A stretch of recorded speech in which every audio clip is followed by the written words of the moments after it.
Hey everybody, Jeff Morrison here again. Yes, it's January 14th, 2021. And yesterday I published my first ever YouTube video for diamond painting.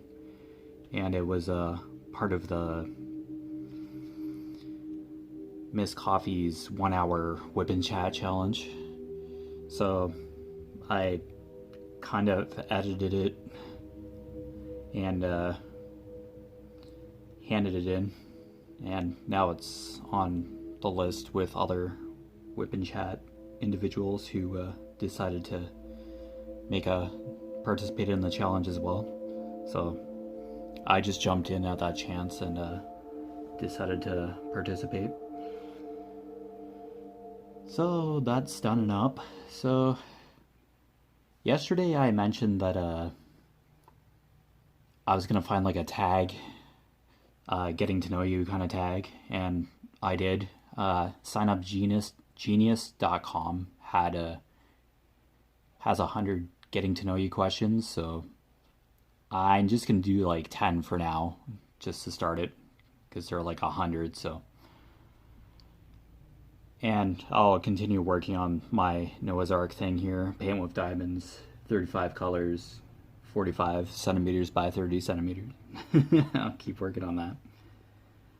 I'm just aiming to do like a whip and chats, unboxings, yeah, and just make it a pretty laid back atmosphere on here. So see how it goes, and hopefully I find a better editing software than the one I used yesterday to get that video up, but it wasn't the best. So just gonna continue searching for better editing software, and then we'll go from there.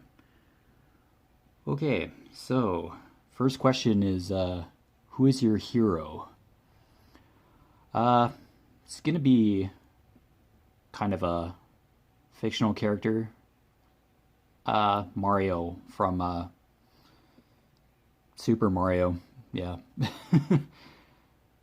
he gets into some pretty precarious situations, and in the end has a smile on his face and just pushes on no matter how hard the odds are. He overcomes the odds, even if they're stacked right against him. So yeah, that's a good hero.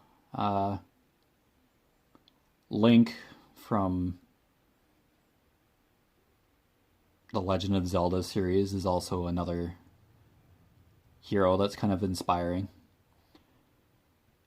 Even though there's different, not versions, but what would you call that?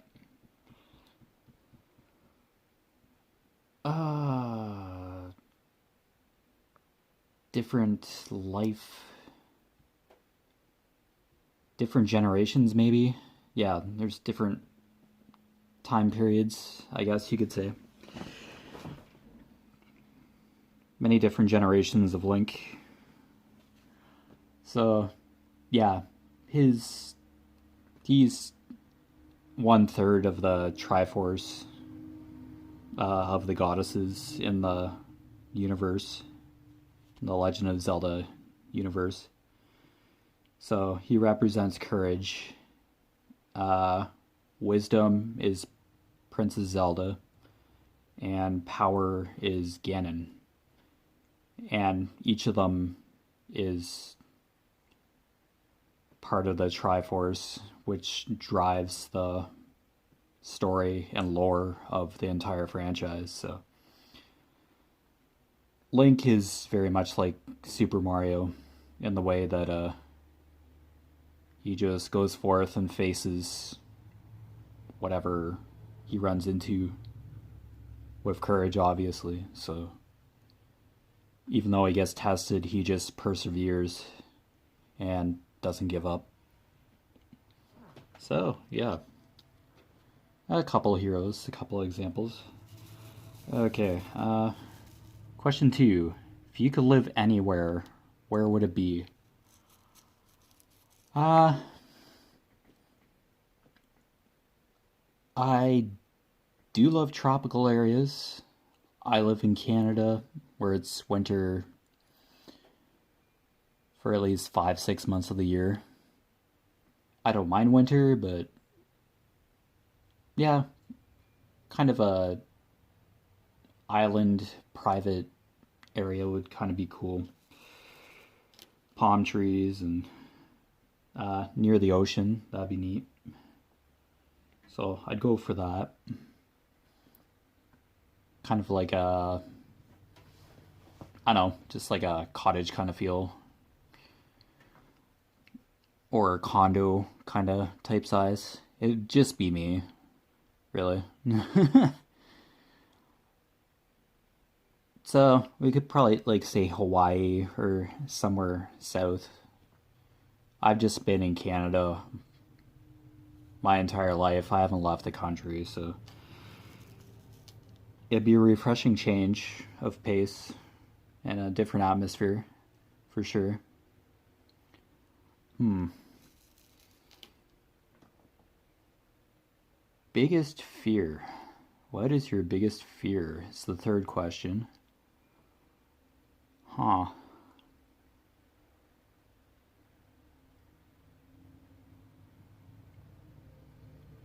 Yeah, that's a kind of multifaceted one. Uh, Fear of failure, I guess, but that's kind of broad in a way. Because when you do fail or make mistakes, you learn from them, or you're supposed to learn from them. And from learning from your mistakes, you gain a greater perspective of life. You learn something new and have a better understanding of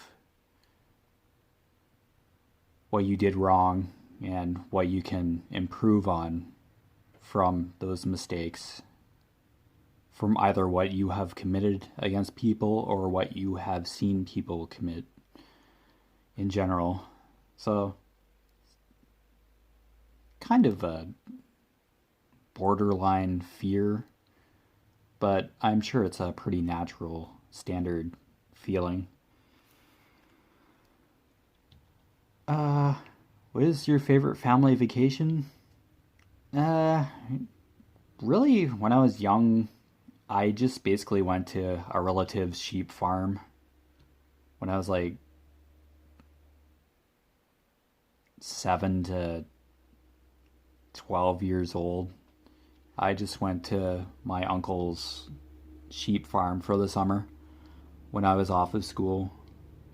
So, not really family vacation.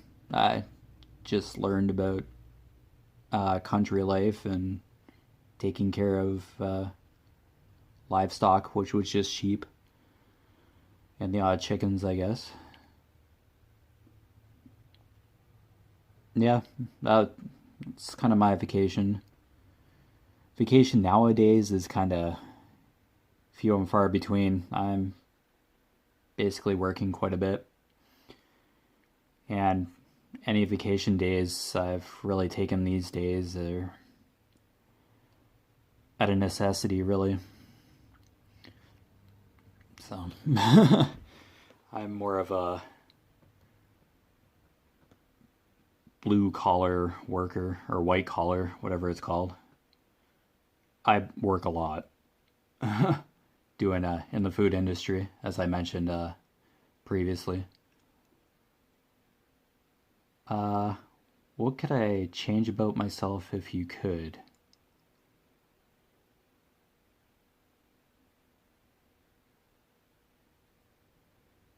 I wouldn't really want to change a thing, really. Like, just like the biggest fear, your personality and what you believe in and how you grew up and what you learn while you grew up. I don't know, it changes your character every day. So I could say be more extroverted, but I have come out of my shell a little bit more over the past couple of years, for sure. So, I don't know, just become more extroverted, I suppose. Okay, what number am I on? 27, number 5. I think I'm done this number. Yeah, I'm done number 5. Yeah. I got this done in the last video. Oh, okay. What really makes you angry? Oh gosh, what doesn't trigger me these days? Uh, I guess miscommunication, especially at work. And when you try to suggest things to make changes that would be better for everyone and it's ignored, that kind of sets me off. This whole COVID-19 thing, pandemic, people just refuse to wear masks, and I still see it just going out. Some people just don't want to wear masks, and they're mostly the ones that are probably freaking out that this isn't over yet.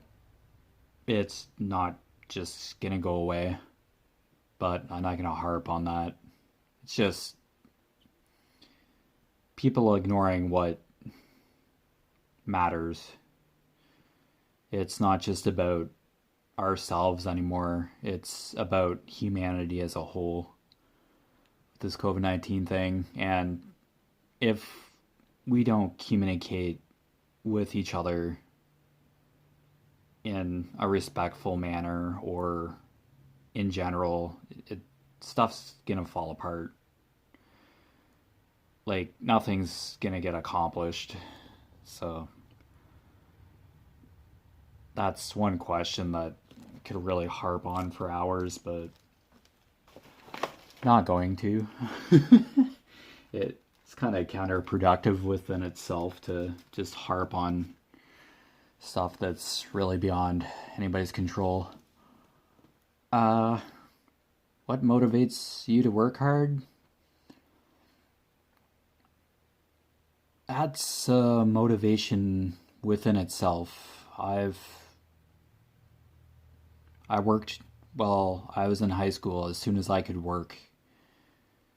It's like, I need a car, so let's get a job, and I'm going to have to pay for my own car insurance and license fees and all that, license stickers, maintenance of my car. So that came naturally. Once I could get a job, then that's what I did. I just started working. Mom and dad's like, if you want stuff for yourself, go and work for it. You'll appreciate it a lot more if you're earning your own money. And yeah, that's definitely paid off. That's how I got my Sunfire, which I mentioned, 1997 Pontiac Sunfire was my first car. So I just worked, saved up the money, bought it. It eventually was undrivable, but I think I gave it the Teen Challenge. I donated it, and I got my 2008 Honda Fit a bit after that. And I paid it off at my current food manufacturing job, and now it's starting to fall apart, so that's going to be another investment for sure. So just the incentive to be able to do my job, because I work at 2 food plants, but it's the same company. Two different sites, and I have to drive in between, so my car's kind of a necessity, big time. And what car isn't for anybody that has to commute? So, yeah, I live outside of St. Mary's, just on a highway that's just a couple of minutes outside town limits, so yeah. I have to work hard in order to be able to do my job. And it's important that I have a work ethic because I have to lead my coworkers to do the cleaning that we need to do in a limited amount of time so that production can run again and so other people can work in a safe, clean work environment. So, yeah. Number 8. What is your favorite thing about your career? I'd say since I'm sanitation, I clean, I'm not stuck on a production line, so that's a bonus. What's my next number here? 8. And that's number 8. Yeah, I can basically go where I want and go for break whenever I can without having to worry about somebody covering my position. We just put our equipment down and go for break together and then come back after half an hour or so. Oh, excuse me. Yeah. Flexibility would be a favorite thing about my career. Biggest complaint, lack of communication or lack of contact between the departments of management and other departments in my job in general. Yeah, as I had mentioned earlier, communication is pretty important in my job and anywhere else in general, like life in general. If you don't have good communication in a relationship, with friends and family, those relationships are going to break down and problems are going to develop which could have been prevented or solved with efficient communication.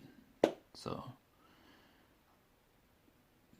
I have learned over the years that communication is very important and to be specific in what we need and what we want.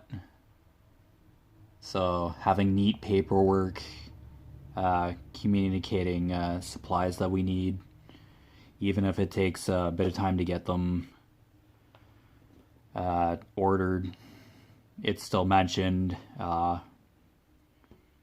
Anything that's machinery that's breaking down, have to communicate it because it could be a safety hazard or it could affect production.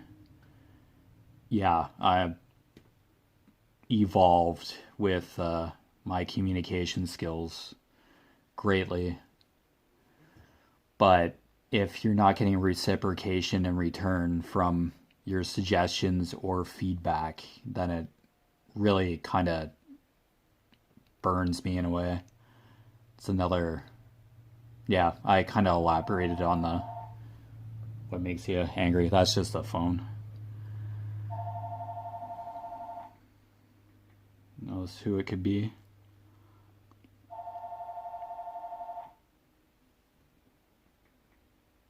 Yeah, hopefully it stops ringing.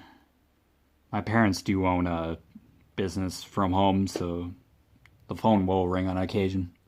I'm just in the studio, which we had renovated for our family business. It's quilting and rug hooking uh, equipment for quilting and rug hooking, and needlework too. We do make hand make needlework frames, rug hooking hooks. Uh, yeah, and yeah, quilt frames and all that. They're handmade out of wood. My dad does that uh, when we get orders, and when he's not at work, he's an auto body mechanic. He has been for the past 25 years. It's his career. So whenever he has downtime from work and we have orders for our a quilt frame or any accessories that we make here in Canada, uh, he does that. We have like a wood shop downstairs, and this addition that I'm where my drafting table is now is we built it probably within the year that we moved out to the highway here outside of St. Mary's, because while I was in high school for grades 11 and 12, I was living in St. Mary's in a subdivision. Basically lived in a new house which was built for us. Yeah, I've been focusing on these questions, and of course I'm gonna lay some drills. Oh, sorry, I'm bumping the bracket here.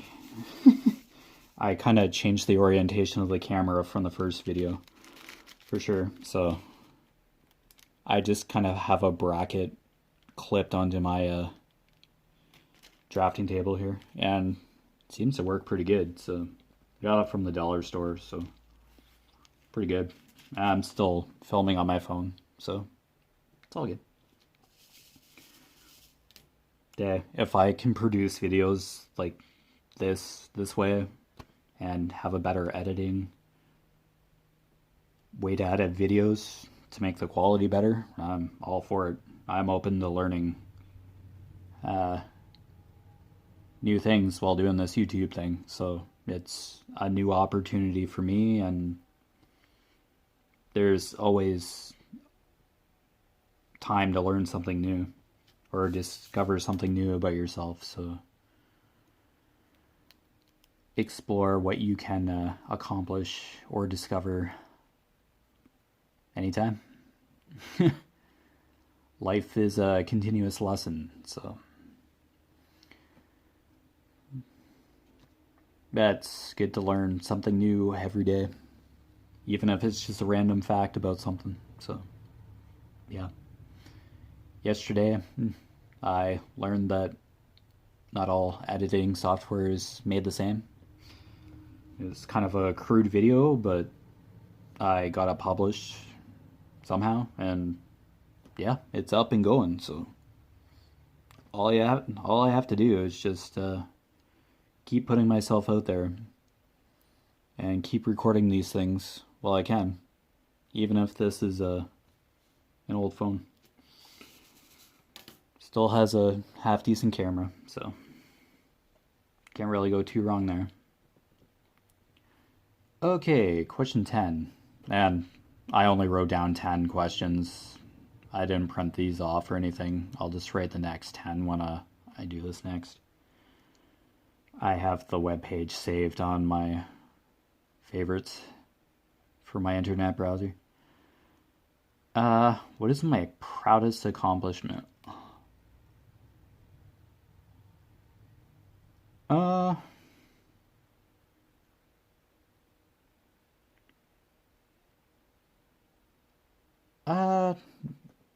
When I was young, I kept seeing those child sponsorship ads, commercials, and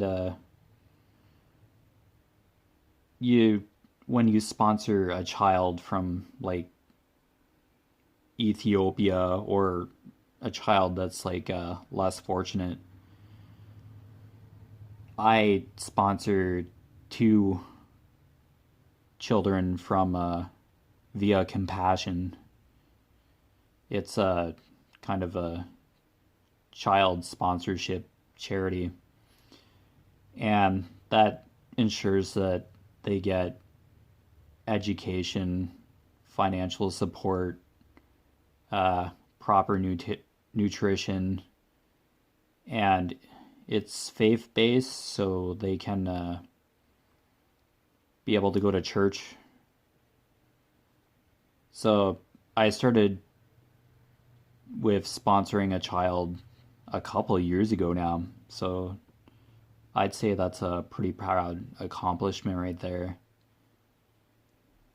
And then there was another child that they suggested.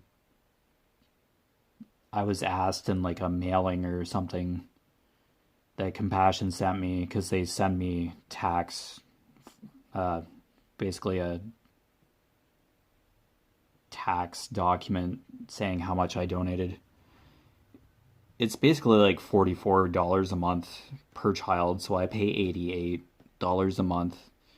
And if it gives those children, two children across the globe, a better chance of life, then I'm all for it. I had dreamed about doing that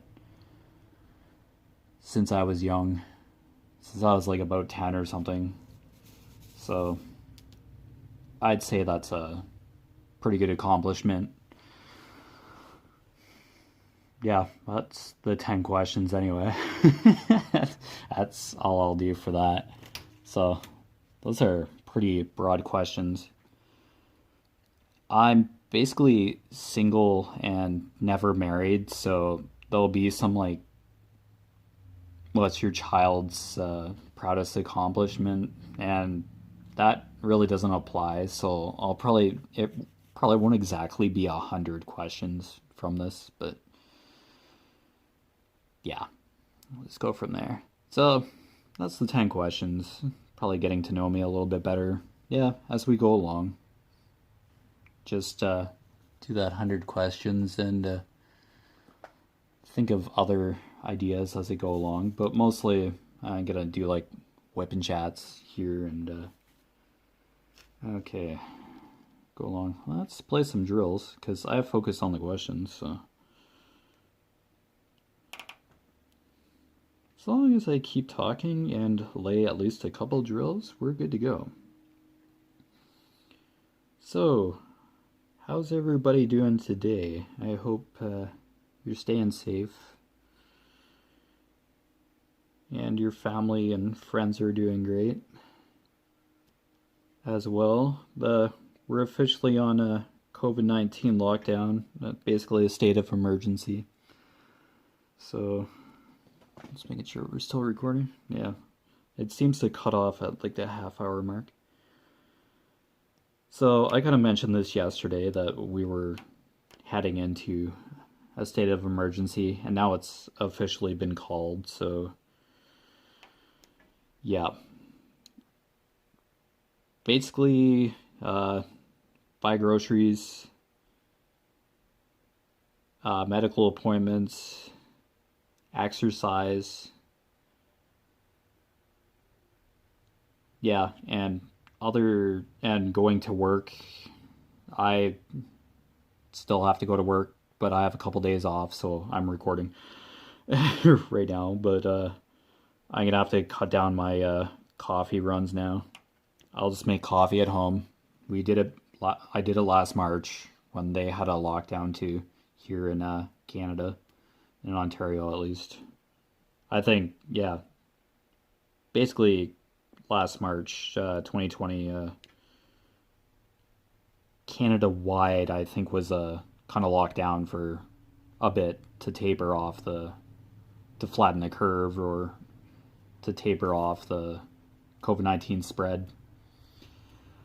And then after that lockdown, limitations were lifted, the numbers started going up.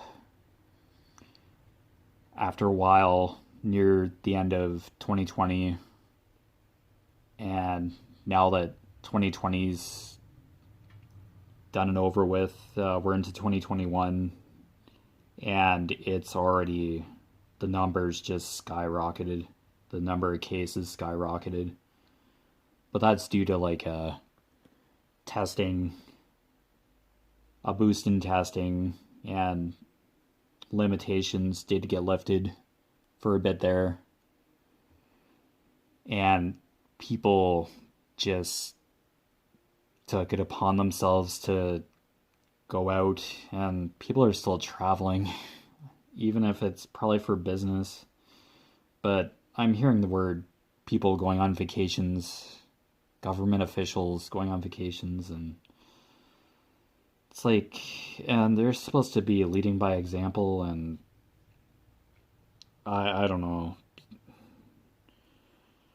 It's just creating trouble for everybody, and there are individuals who are more prone to getting COVID-19 easier than that of probably someone who's young and healthy, or healthy in general. It's just very disturbing. Like, we gotta take care of each other. We gotta have concern for one another, protect our friends and family, and keep food, yeah, keep food production going, parts of the economy going, transportation, couriers. Like, we gotta keep those trucks on the road. We gotta keep postal workers employed and healthy. We gotta keep hospital numbers down, because the influx of people going into like critical care is just going to choke the hospitals worldwide. And we just need to stay home and just do essential. We just need to be careful for a while. Just need to protect ourselves and others that we know and love. It is possible, but yeah, there's just a lack of understanding in some cases. I know there's people who have just followed the rules all along, and yeah, it's difficult. It's a cultural adjustment, and naturally we're human and used to doing in general, so it's human nature. It's not everybody's fault. It's just a difficult adjustment. That's all. So yeah, other than that, yeah, some people might have to adjust to staying at home. They're probably just so used to going out as well. Yeah, so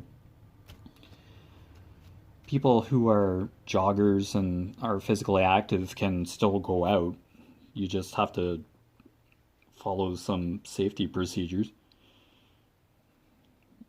And I guess people who, exercise daily or like to stay fit, whatever, can now do it at home. Like, they can get exercise equipment now. Peloton's really picked up those exercise bikes, and I guess exercise equipment has like picked up momentum, because hey, if you can't go to the gym to exercise, you can have a jog around the block of your house, or go out for a jog, or exercise using equipment that you can just put on your door frame, like lifting bars, like pull-up bars. I've seen those advertised, or you can do pull-ups just by connecting a bar in your door frame. And yeah, you're still being physically active, but at home. So it's all good. Uh, I think musical instruments or people learning how to garden picked up in last summer too. So yeah, it's just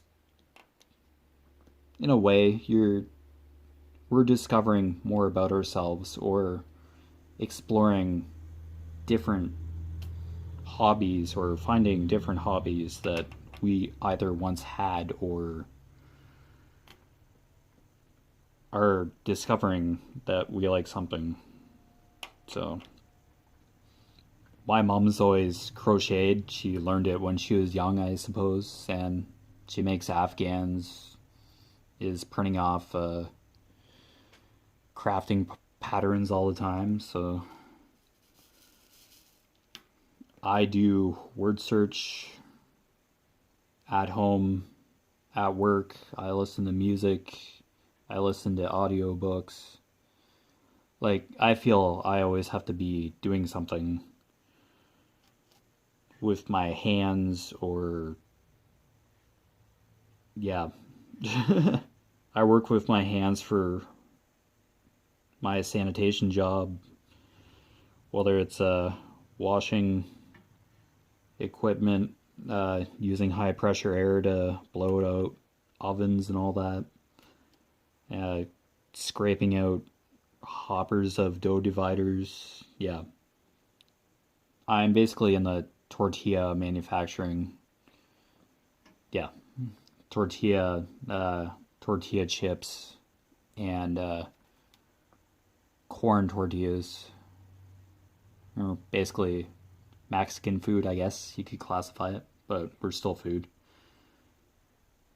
So it's basically baked and fried food products, which I guess are loosely Mexican oriented, but everybody eats them.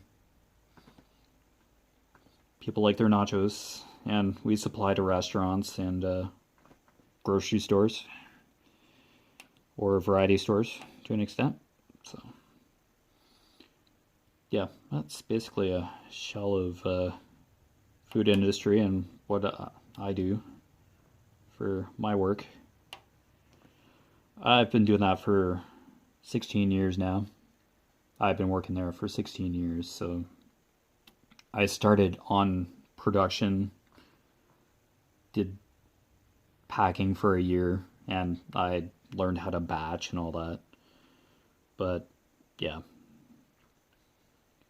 when a sanitation worker was getting their hours shifted around, I offered to move to sanitation to learn that new skill, and I've been doing it ever since because the individual had health issues, so they had to have a more stable work schedule and not be shifting around with the work hours.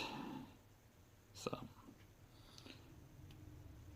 for now, I'm working 8-hour shifts because of the lockdown, and we did have a layoff, but I wasn't really affected because I'm sanitation, but a few staff before Christmas got laid off, unfortunately, and they've been called back now, so production is picking up again, but generally in the winter, we're more of a summer driven. We're busier in the summer because of patios and all that, but yeah, due to COVID, we kind of suffered a bit.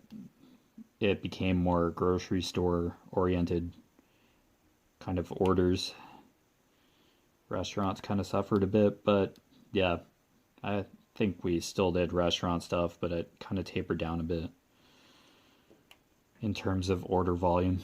So, yeah.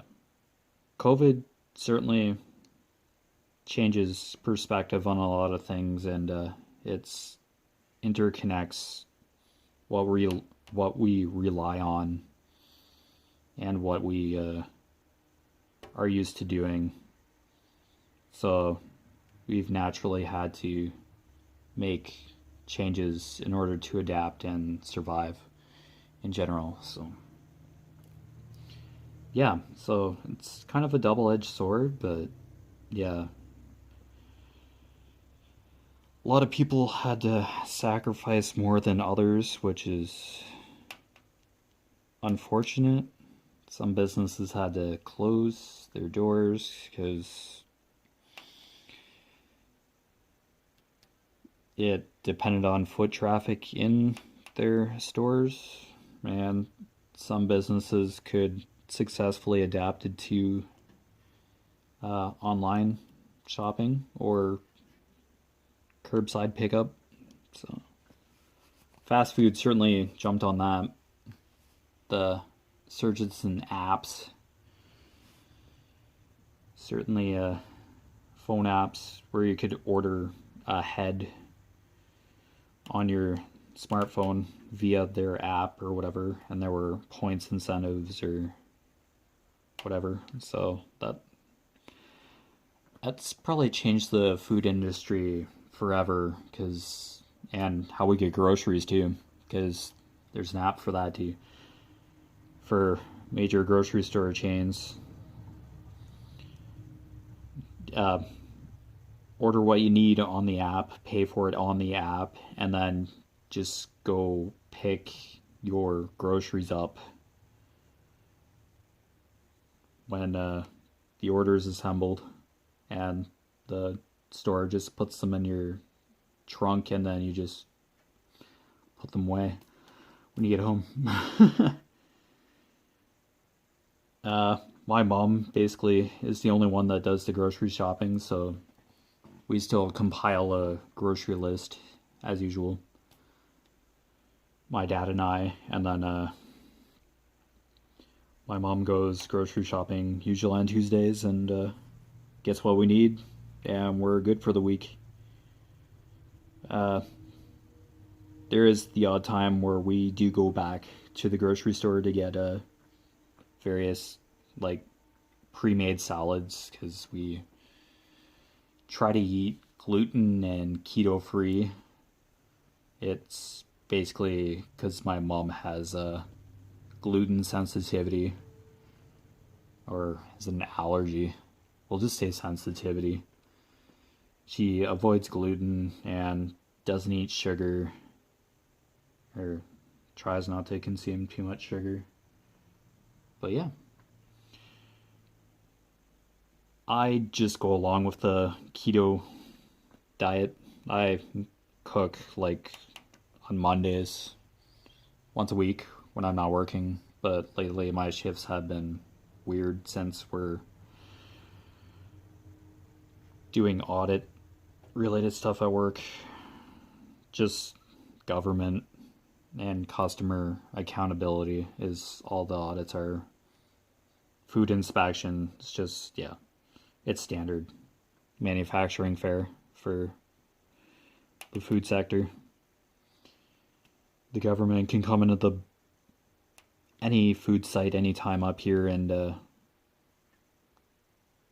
see what's going on. So yeah, so that's like a 4-day kind of audit. They check both sites here, and yeah, they do their thing, and then we get a score, and the higher the rating, that allows us to keep contracts. Yeah, it's kind of important that if we have a high percentage mark, then we keep contracts, and yeah, it's basically accountability for food safety, and we do export to the States, so the States has their own food manufacturing laws, which we have to abide by because we're importing into the States. So it's fair, it all makes sense, it's peace of mind for everybody, and that's why we have food standards, so nobody gets sick. And if there is a recall or any logistical problems in the food chain, then it can be sourced and solved rather quickly and in an ethical manner. So that's what we have safety laws for, and documentation across the board from manufacturing facility to your plate. So yeah, it's something to take pretty seriously. Even food allergies, because we do have allergens, and there are different allergens in each country. Yeah, I think we have like 10 allergens here in Canada: milk, gluten, soy, mustard, certain colored dyes, shellfish, peanuts is a huge one. I think it's big down in the States too, if I'm not mistaken. So, yeah. It's the way it goes. Just food safety for everybody, because if you didn't have allergies, food allergies when you were younger, there have been instances where that's just increasing naturally. So it's important to protect people in that way too, so large amounts of people don't get sick or die from food related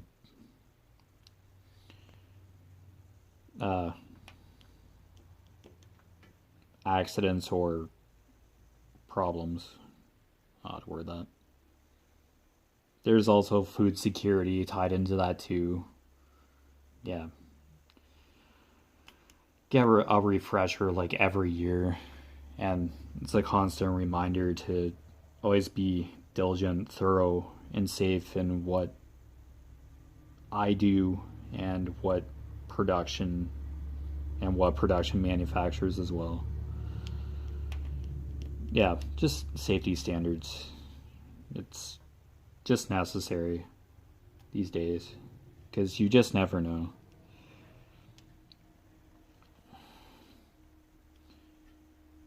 Yeah, but yeah, so I did those 10 questions, laid a few more drills anyway. Yeah, it's just kind of the mentality of these WIP and chats. Probably don't get as many drills placed as I usually do if I'm just sitting here, but that's okay. It's all good. It's just good to get these videos out and going. Just sit down and record when I can. Yeah. Yeah, sometimes my mom does come out here. It is her studio after all. So it's just awkward with somebody else sitting here and me talking to my phone, basically. So yeah. When I'm out here alone, yeah, I feel a lot more comfortable recording and I can just talk. So yeah, it's better. So when I can record and when I can put videos up, I will. My work schedule will probably readjust accordingly, and hopefully I'll get back to normal days, and I can just focus on recording on my days off or whenever I can, and go from there.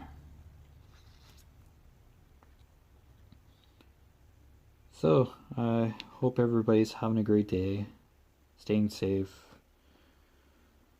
and yeah, I've been Jeffrey Morrison. I'm probably gonna stop it here. Yeah, take care of yourselves, stay safe, and yeah, I'll probably just keep working on this as we go, but I'll probably just continue doing these.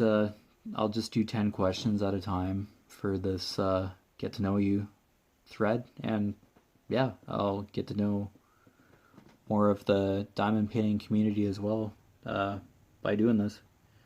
So I've been a part of the community for almost a year now, so this is kind of my step into connecting more of the community as a whole. So I'm glad to be doing this. So it's great to be doing this YouTube. So I'll just keep going for as long as I can, and once I get to know how to do this better, then I'll find a way to keep getting better every time. So yeah, all I can do is just put myself out there and see what happens. So I'll just keep putting my Instagram and Facebook information in the description below, but my Instagram is @MorrisonJeffrey, and my Facebook is just my personal page for the moment, and it's Jeffrey Morrison, and my first name has EREY in it, so you can find me. Usually in the Miss Crochet and Coffee, Crafting with Miss Crochet and Coffee and Rachel Ray. See me in those groups. I'm fairly active on Facebook, so, and getting active here on YouTube, so feel free to leave comments below if and I'll try and answer questions the best I can. I'm not totally a pro at diamond painting, but yeah, we can just get to know each other this way and through Facebook groups and all that. So take care of yourselves, have an awesome day, and I'll just keep pressing away at this. So see ya.